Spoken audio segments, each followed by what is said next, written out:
क्योंकि ये तेलुगु में नहीं बोले तो సార్ 2 తారీఖు వాళ్ళు అప్లికేషన్ పెట్టుకుంటే 3 తారీఖు పోలీసులు తిరస్కరించారు. 4 తారీఖు హీరో కానీ హీరోయిన్ కానీ సినిమా ప్రొడ్యూసర్స్ కానీ ఎవరు థియేటర్ రావడానికి వీల్లేదు. ఈ థియేటర్లో మేము సెక్యూరిటీ ఇవ్వలేము. ఈ థియేటర్కు ఉన్నది ఒకటే దారి. ఈ దారిలో ఇంతమంది వేలాది మంది అభిమానులు వచ్చినప్పుడు మేము కంట్రోల్ చేయలేము, వద్దు అని తిరస్కరించారు. తిరస్కరించిన తర్వాత కూడా 4 తారీఖు 9:30 ప్రాంతంలో హీరో రావడం జరిగింది. రావడం కారులో వచ్చి థియేటర్లో పోయి సినిమా తీసి మళ్ళీ కారులో వెళ్ళిపోతే పెద్దగా ఇంత ఇబ్బంది జరుగుతుండేనేమో లేదో నాకు తెలియదు. కానీ ఎక్సోడ్ చౌరస్తా కంటే ముందు నుంచే కారులో రూఫ్ టాప్ ఓపెన్ చేసి రోడ్ షో చేసుకుంటే థియేటర్లో పోవడంతో ఆ చుట్టుముట్టుతున్న 7-8 థియేటర్లలో ఉన్న సినిమా అభిమానులు మొత్తం ఇక్కడికే రావడంతో వేలాది మంది జమ అయినారు. ఆ గేట్ ఒక్కసారి హీరో కారు లోపలికి పంపించడానికి ఆ ఉన్న గేటు తెరవడంతో వేలాది మంది ఒక్కటేసారి ఉప్పెనలాకి వచ్చారు. ఆ ఉప్పెనలో చనిపోయిన రేవతి, ఆమె కొడుకు, భార్య, భర్త, కూతురు వాళ్ళు అలాగైపోయి కొడుకు తల్లి ఒక పక్కన పోయి ఆ జనాల నుంచి తప్పించుకొని టికెట్ చేసుకొని ఆ తొక్కిసలాటలు హీరోను థియేటర్ లోపలికి తీసుకుపోవాలనుకున్న టైంకి అతను బండి మీద రోడ్ షో చేసి దిగేటప్పటికి వేలాది మంది హీరోను కలవడానికి చొచ్చుకొచ్చారు ముందుకు. అసలు అంటే ఈ రకమైన వాతావరణంలో అతన్ని లోపలికి తీసుకువెళ్ళాల్సిన సందర్భంలో అతను ప్రైవేట్ సెక్యూరిటీ ఇవాళ రేపు మనం ఫంక్షన్లలో బౌన్సర్లు అని మనం చూస్తూ ఉన్నాం. 50-60 మంది సరిగ్గా లెక్క తెలియదు, 50-60 అని అంటున్నారు, నెంబర్ 4 ఎక్కువ తక్కువ. ఆ బౌన్సర్లు అందరు మీదికి వచ్చే అందరు అభిమానులను విపరీతంగా అడ్డంగా ఎట్లా పడితే అట్లా తోయడంతో అటు నుంచి అభిమానులు హీరోని చూడాలి, కలవాలని ఒకవైపు నుంచి వాళ్ళని హీరో దగ్గరికే రానియొద్దని ఆయన ప్రైవేట్ సెక్యూరిటీ వెనక్కి నెట్టడం వల్ల ఈ తొక్కిసలాటలో హీరో థియేటర్కి వెళ్ళి లోపలికి వెళ్ళి చూసినాక పోలీసులు ఈ మొత్తం క్రౌడ్ని ఈ మొత్తం అక్కడ ఉన్న జమైన జనాలను అందరిని కూడా తీస్తే ఒక తల్లి కొడుకు అక్కడ శవాలుగా పడి ఉన్నారు. ఆ తల్లి అంత తొక్కిసలాటలు కూడా నేను ఆ వీడియో చూసిన ఆ తల్లి లోపలికి వచ్చినప్పుడు కొడుకు చేయి పట్టుకొని ఎంత జాగ్రత్తగా కొడుకుని తీసుకొని వస్తుందో ఆ తల్లి ప్రేమ ఎట్లుంటుందో అక్కడ నాకు చూసి నాకు అర్థమైంది. ఆ శవాలుగా మారిన తల్లి కొడుకు చెయ్యి ఇడవలే అధ్యక్ష, అట్లే చెయ్యి బిగ్గర పట్టుకొని పోలీసు వెళ్ళి చూస్తే ఆ తల్లి ఆ పిల్లగాడు ఆ తల్లి ఆ చెయ్యి వదలకుంటే కన్నబిడ్డను పట్టుకుని తల్లి చచ్చిపోయింది అధ్యక్ష. అట్లాంటి సిచ్యువేషన్లో పోలీసులు తల్లిని కొడుకుని హాస్పిటల్కి అక్కడ ఫస్ట్ ఎయిడ్ ట్రీట్మెంట్ చేసిండ్రు. పోలీసులు ఏం డాక్టర్లు కాదు, హుటాహుటిన తరలించిండ్రు. హాస్పిటల్కి వెళ్ళిన తర్వాత తల్లి చచ్చిపోయింది, పిల్లోడు కోమాలు ఉండు. ఆల్మోస్ట్ పోలీసులు పిల్లవాడు కూడా చచ్చిపోయింది అనుకున్నారు. బ్రెయిన్ డెడ్ అయింది, ఆక్సిజన్ అందక ఆ అబ్బాయికి. సో ఆ సిచ్యువేషన్లో వెనక్కి పోలీసులు వచ్చి హీరో గారికి విషయాన్ని తెలియజేసి హీరో గారు వెళ్ళిపోతే హీరో ఎందుకు వెళ్ళిపోవాలనుకున్నారు పోలీసులు అంటే ఇంకా వేలాది మంది అభిమానులు అక్కడనే ఉన్నారు. హీరో గారు థియేటర్లో కూర్చొని ఉండడం వల్ల సినీ ప్రముఖులు ఉండడం వల్ల ఈ బయట జమైన వేలాది మంది అభిమానులు అక్కడి నుంచి పోకుండా అక్కడనే ఉండడంగా థియేటర్ లోపల కూడా బాల్కనీలో టాప్ బాల్కనీలో హీరో కూర్చుంటే నేల కింది నుంచి పై వరకు వెనక్కి తొక్కుట పైకెక్కి హీరో చేతులు కలపాలని కోతులు ఎగబడ్డట్టు కోట మీదకి కోతులు ఎగబడ్డట్టు ఉల్టా పైకి తొక్కిసలాట జరిగింది అధ్యక్ష.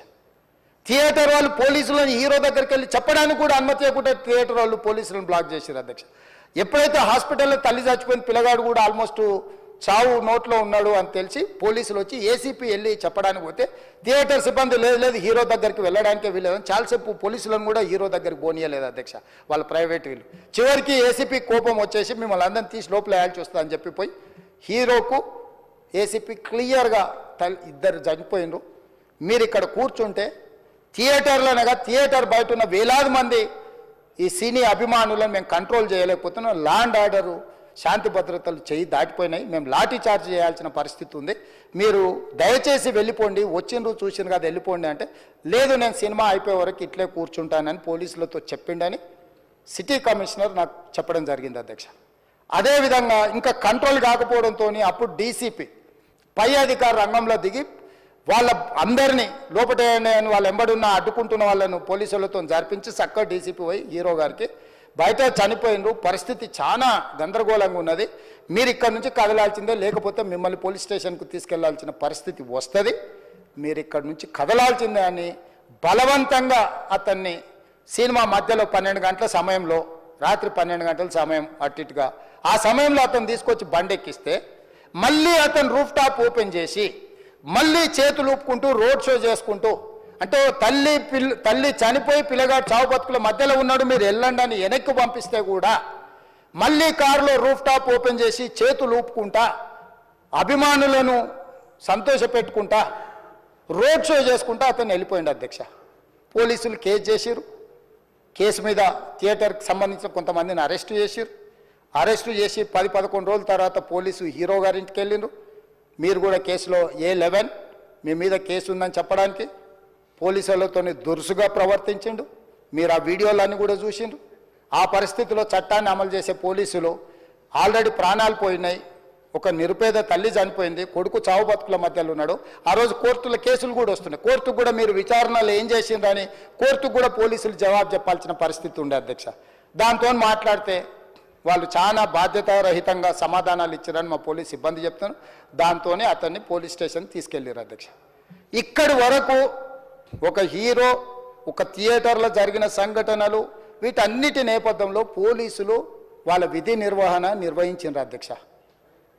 ఎప్పుడైతే అతను పోలీస్ స్టేషన్కు తీసుకెళ్ళిరో కొన్ని రాజకీయ పార్టీలు పైశాచికంగా ఎంత నీచంగా నన్ను తిట్టుకుంటా పోస్టులు పెట్టినరంటే, అంటే तेलंगाना समाजम मलकपेट बलाला साहब के कॉन्स्टिट्यूंसी के वोटर है उन लोग मलकपेट के छोटे नौकरी उसका नौकरी अकबर साहब वो 30,000 नौकरी करता है उसके परिवार में कोई कमाई नहीं है एक एक टिकट 3,000 रुपए में खरीदा वो बच्चा उनका फैन है बोल के उनके परिवार 12,000 रुपए रखकर 4 टिकट खरीद के पिक्चर को गए 30,000 महीने को कमाने वाले నెలకు 30,000 జీతంతో పనిచేసి ఒక ప్రైవేట్ చిన్న దాంట్లో ఉద్యోగం చేసుకునే తండ్రి తన కొడుకు ఆయన అభిమానాన్ని కుటుంబము 12,000 రూపాయలు 3,000కు ఒక టికెట్ 12,000 రూపాయలు పెట్టి సినిమా థియేటర్కి వెళ్తే థియేటర్లో చనిపోయిన 11వ రోజు వరకు వీళ్ళు ఎవరు హీరో గాని ప్రొడ్యూసర్ గాని ఎవరు గాని ఆ కుటుంబాన్ని చనిపోయిన కుటుంబాన్ని గాని హాస్పిటల్లో చావు బతుకుల మధ్యలో ఉన్న పిల్లవాన్ని పరామర్శించడానికి కూడా పోలేదు అధ్యక్ష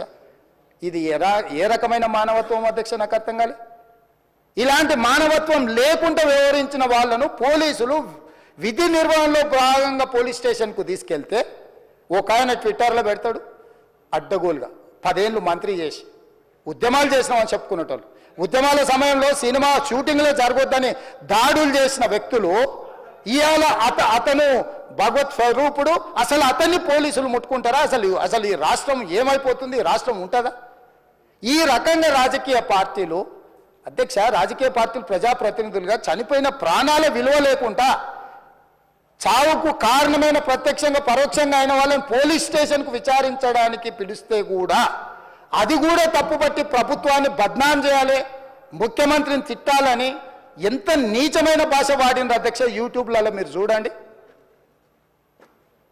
నాకేముంటుంది అధ్యక్ష ఏంది ఆ సినిమాకు స్పెషల్ రిలాక్సేషన్స్ ఇచ్చి ఇవాళ సినిమా ఏదైతే వ్యాపారం చేసిందో సినీ పరిశ్రమను ప్రోత్సహించాలని మొదటి వారం అత్యధికంగా సినిమా ధరలతో టికెట్లు అమ్ముకోవడానికి స్పెషల్ షోలు వేసుకోవడానికి బెనిఫిట్ షోలు వేసుకోవడానికి ప్రత్యేకమైన అనుమతులు ఇచ్చింది నా ప్రభుత్వమే కదా మా ప్రభుత్వమే అధ్యక్ష సినీ పరిశ్రమను ప్రోత్సహించాలనే మా విధానం ప్రోత్సహించే క్రమంలో తెలంగాణ ప్రజల ప్రాణాలను తీసుకోమనే ప్రాణాలు తీసుకుంటే కూడా వాళ్ళని ఏమనొద్దానంటే మీరు లా చేయండి అధ్యక్ష మరి స్టేట్కు లా అథారిటీ ఉందో లేదో నాకు తెలియదు కానీ star film star super stars or political stars is having some special privilege if they murdered anyone also we need not to prosecute or otherwise we need not to book any case against these personalities అనే మనం మీరు చట్టం చేస్తా అంటే సినీ ప్రముఖులకు కానీ రాజకీయ ప్రముఖులకు కానీ స్టార్లని ఫీల్ అయ్యే వాళ్ళ పట్ల ప్రత్యేకమైన చట్టం ఉంటుంది వాళ్ళ మీద కేసులు పెట్టొద్దని మీరు ఏమైనా చట్టం చేస్తే ఆ చట్టం అమలు చేస్తాం అధ్యక్ష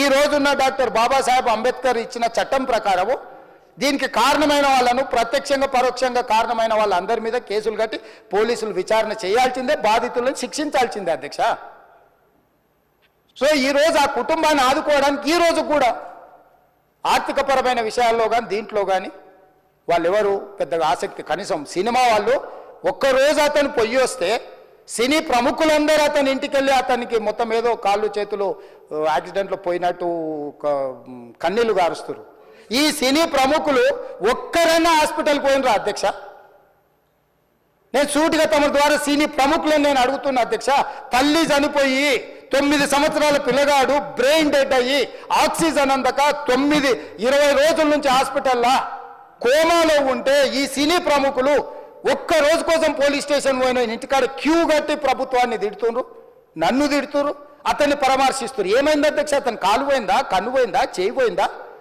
ఏమైనా కిడ్నీలు దెబ్బతిన్నా, ఏమైంది?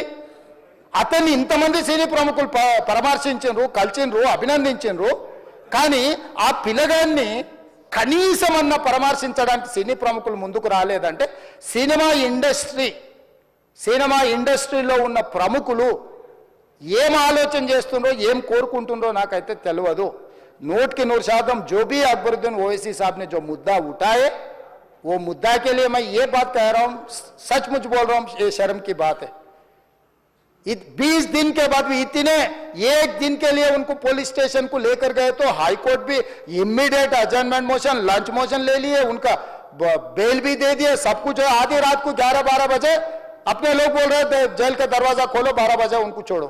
अरे भाई कहां है प्रोविजन? कहां से छोड़ू मैं? कोई मेरा घर का मामला नहीं है. मेरा घर का मामला है तो मेरा गेट निकाल के आने वाले जाने वाले को मैं बोल सकता हूं. जेल का दरवाजा मेरा हाथ में नहीं है, कानून के हिसाब से चलाने का है मेरे को. रात 12 बजे अरे वो फिल्म स्टार है उसको छोड़ दो. भाई अगला दिन मैं रहे तो ना फिल्म स्टार को छोड़ने के लिए. अगर आधी रात को 12 बजे किसी को जेल से छोड़ने का कोई लॉ है तो बोलो, मैं भी लागू करता हूं. तो इसीलिए ये इतने फिल्म स्टार कोई भी दवाखाना तक नहीं गया, छोटे बच्चे को नहीं देखा अकबर साहब. ये अफसोस की बात है, शर्म की बात है. सचमुच बोल रहा हूं मैं. अगर मैं वहां पर जाके देखने के लिए मैं पूरा स्टाफ और मेडिकल एंड हेल्थ सेक्रेटरी, मेरा कमिश्नर, सब टीम को मैं डिप्लॉय कर दी. सीता और अपने कमीशन चेयरपर्सन सब लोगों को वहां भेज के मैं continuously I monitoring that boy health condition. So ये कैसे कहां जा रहे हैं हम लोग? भाई उन लोगों को जिम्मेदारी नहीं है, हम समझ भी सकते है नहीं है वो बात अलग है. मगर कुछ पॉलिटिकल पार्टीज 10-10, 20-20 साल जो रिप्रेजेंट किए, मंत्री किए, वो लोग मुझे गाली दे रहे हैं. उसके ऊपर कैसा केस लगाते हैं? वो मेरा दोस्त है. भाई आपके लिए, आपके दोस्त के लिए कोई नया कानून बनाना है तो बनाओ, देखेंगे. अरे आपके दोस्त रहे तो 12 खून माफ है क्या?